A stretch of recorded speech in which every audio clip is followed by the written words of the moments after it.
अम्बेडकर नामा सुनने वाले सभी श्रोताओं को शालिनी का जय भीम।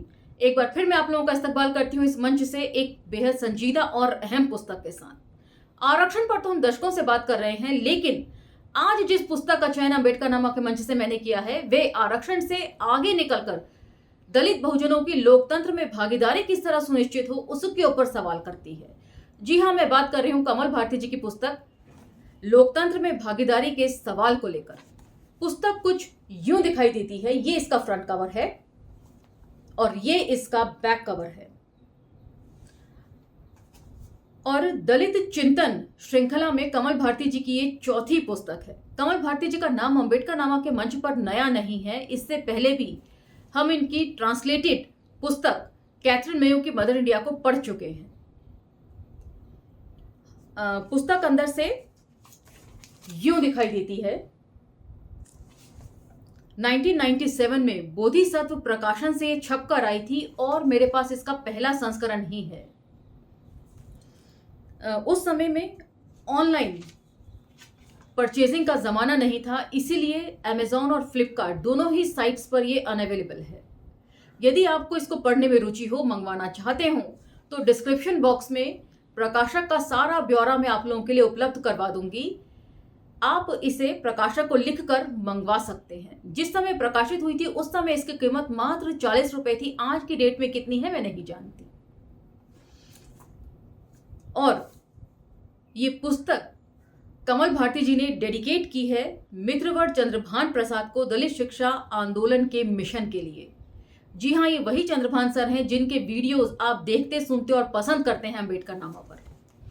कमल भारती जी की इस स्टेटमेंट से यह साबित होता है कि चंद्रभान सर जो हैं वो दशकों से एक मजबूत पिलर रहे हैं दलित शिक्षा आंदोलन के। तो चलिए हर बार की तरह इसके बैक कवर से इसकी शुरुआत करते हैं। चलिए मेरे साथ। जय भीम, मैं शालिनी और आप देख रहे हैं अम्बेडकर नामा। लोकतंत्र में भागीदारी के सवाल। दलित चिंतन श्रृंखला के इस चौथी पुस्तक में दलित चिंतन पत्रकार कमल भारती ने लोकतंत्र में वंचित जातियों की भागीदारी के सवालों पर अत्यंत बेबाक और गंभीर चर्चा की है। इस पुस्तक में संकलित लेखों में लेखक का चिंतन और विश्लेषण विचारोत्तेजक और प्रभावित करने वाला है। राष्ट्र और देश की अखंडता के नाम पर आरक्षण के विरुद्ध सूक्ष्म से सूक्ष्म साजिश का भी लेखक ने ऐसा पर्दाफाश किया है कि सत्य पूरी तरह अनावृत हो गया है। तो अब इसकी भूमिका की तरफ बढ़ते हैं और आज सिर्फ इस पुस्तक की भूमिका ही हम पढ़ेंगे। भूमिका। भारतीय राजनीति में 1990 का दशक सामाजिक न्याय और सामाजिक परिवर्तन का दशक माना गया है, क्योंकि इसी दशक में मंडल आयोग की सिफारिशें लागू हुई और दलित पिछड़ी जातियों को शासन प्रशासन में भागीदारी हासिल हुई। इसी दशक में दलित राष्ट्रपति का मुद्दा भारतीय राजनीति में गर्म हुआ और इसी दशक में दलितों, पिछड़ों और अल्पसंख्यकों का राजनीतिक ध्रुवीकरण अस्तित्व में आया। उत्तर प्रदेश में दलित महिला को मुख्यमंत्री और केंद्र में पिछड़े वर्ग की सरकार बनाने वाला भी यही दशक है और अति दलितों तथा महिलाओं के लिए पृथक आरक्षण की मांग भी इसी दशक में मुखर हुई है। और यही सारी बातें जो हैं किशन पटनायक जी ने अपनी पुस्तक भारत शूद्रों का होगा में भी लिखी हैं। उसका भी पाठन अम्बेडकर नामा के इस मंच से मैं कर चुकी हूं। प्लेलिस्ट में जाकर आप चेक कर सकते हैं। भारतीय राजनीति में 1990 का दशक ही हिंदुत्व के आंदोलन का भी दशक है। इसी दशक में राम मंदिर का धर्मोन्माद पैदा हुआ और राम रथ यात्राएं निकली।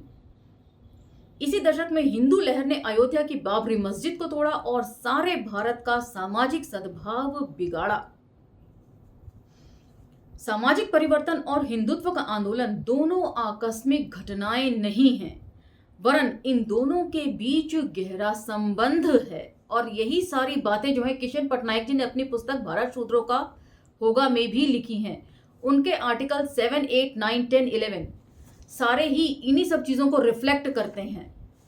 और 1962 को जो है किशन पटनायक जी ने काल बिंदु माना है हिंदुत्व की राजनीति का। तो इन दोनों ही बुद्धिजीवियों की सोच जो है वो एक ही डायरेक्शन में आगे बढ़ती हुई दिखती है। ये दोनों क्रांति और प्रतिक्रांति की घटनाएं हैं। स्थापित व्यवस्था के विरुद्ध दलित पिछड़ी जातियों की क्रांति ने सामाजिक परिवर्तन को जन्म दिया और उनके विरुद्ध भारतीय जनता पार्टी, विश्व हिंदू परिषद तथा अन्य हिंदू संगठनों ने हिंदुत्व का आंदोलन चलाकर प्रतिक्रांति की थी। मतलब 1990 के दशक में जब थोड़े से अधिकार जो हैं वंचित तबकों के लोगों को मिलने लगे, तो अति हिंदुत्ववादी संगठन जो है उनके पेट में मरोड़ उठने लगी और उन्होंने हिंदू के नाम पर ध्रुवीकरण शुरू कर दिया और लोगों में हिंदू होने का गर्व भरना शुरू कर दिया। उसी के मद्देनजर जो है बाबरी मस्जिद का विध्वंस भी हुआ। क्रांति और प्रतिक्रांति की इन घटनाओं को मैंने बहुत गहराई से देखा और अपने दलित चिंतन आलेखों में इसकी व्यापक जांच पड़ताल की है। ये आलेख विभिन्न दृष्टिकोणों से सामयिक विषयों पर लिखे गए जो विभिन्न राष्ट्रीय और दलित पत्र पत्रिकाओं में प्रकाशित हुए हैं। इन आलेखों ने एक विशाल पाठक वर्ग बनाया और दलित पिछड़ी जातियों के शिक्षित नौजवानों को जो मंडल और कमंडल के बीच दिग्भ्रमित हो रहे थे दिशा दी और वे सत्य को जानकर अपने वैधानिक अधिकारों के प्रश्न पर जागरूक हुए हैं। तो इसलिए पढ़ने लिखने का कोई और विकल्प नहीं है।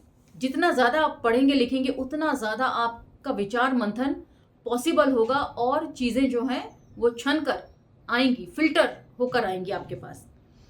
चूंकि आरक्षण के मुद्दे पर अभी भी हिंदू दृष्टिकोण नकारवादी है और लोकतंत्र में वंचित जातियों की भागीदारी के प्रश्न पर हिंदू राजनीति धर्म का कार्ड खेलती है, इसलिए ये लेख काफी हद तक आज भी प्रासंगिक हैं।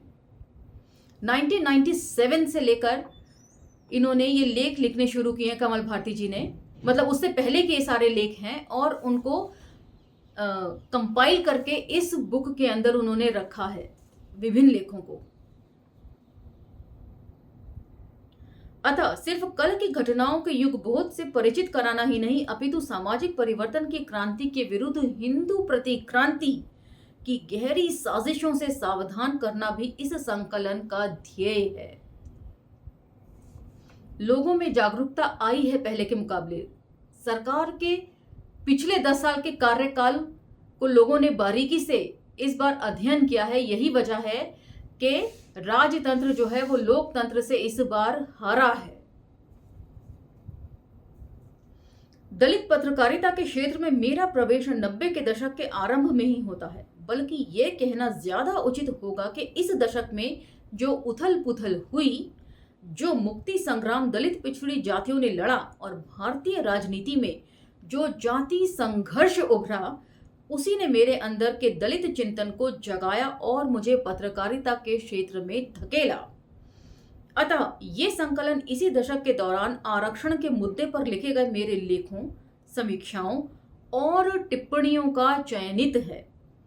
आरक्षण स्पष्ट रूप से लोकतंत्र में भागीदारी का प्रश्न है, जिसे हल किए बिना हमारा लोकतंत्र अधूरा है, हमारी स्वतंत्रता अधूरी है और हमारा समाजवाद अधूरा है। इसी दशक में चूंकि हम अपनी स्वतंत्रता की स्वर्ण जयंती भी मना रहे हैं, इसलिए ये आत्म मंथन भी जरूरी हो जाता है कि क्या इस देश के सभी नागरिकों को स्वतंत्रता और समानता का अधिकार हासिल है।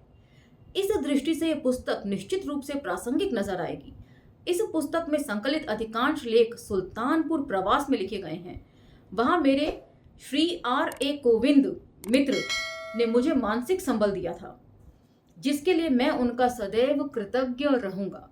पुस्तक प्रेस में जाने को ही थी कि 14 अप्रैल को देहरादून में मेरे मित्र दलित शिक्षा आंदोलन के संस्थापक, अध्यक्ष, प्रखर विचारक श्री चंद्रभान प्रसाद ने मुझे अपना ग्रंथ विश्वासघात भेंट किया। अपने पाठकों के लिए इस ग्रंथ की उपयोगिता देख इसकी अविकल समीक्षा को भी मैंने इस संकलन में जोड़ दिया है।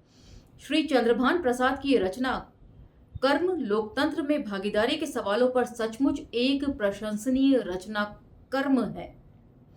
कमल भारती 22 अप्रैल 1997, राजकीय छात्रावास, सिविल लाइंस, रामपुर 244901। तो यहाँ पर इसकी ये भूमिका समाप्त होती है और कल से हम इस पुस्तक का सिलसिलेवार पाठन शुरू करेंगे। इसमें तकरीबन 26 लेख हैं। मात्र 144 पन्नों की ये पुस्तक है और इसमें 126 लेख हैं और कल से हम इसके लेखों का पाठन शुरू करेंगे। अब मुझे आज्ञा दीजिए और मेंटली प्रिपेयर हो जाइए लोकतंत्र में भागीदारी के सवाल को सुनिश्चित करने के लिए। मिलते हैं अगले एपिसोड में इसके सिलसिलेवार पाठन के साथ। अब मुझे आज्ञा दीजिए। जय भीम, धन्यवाद।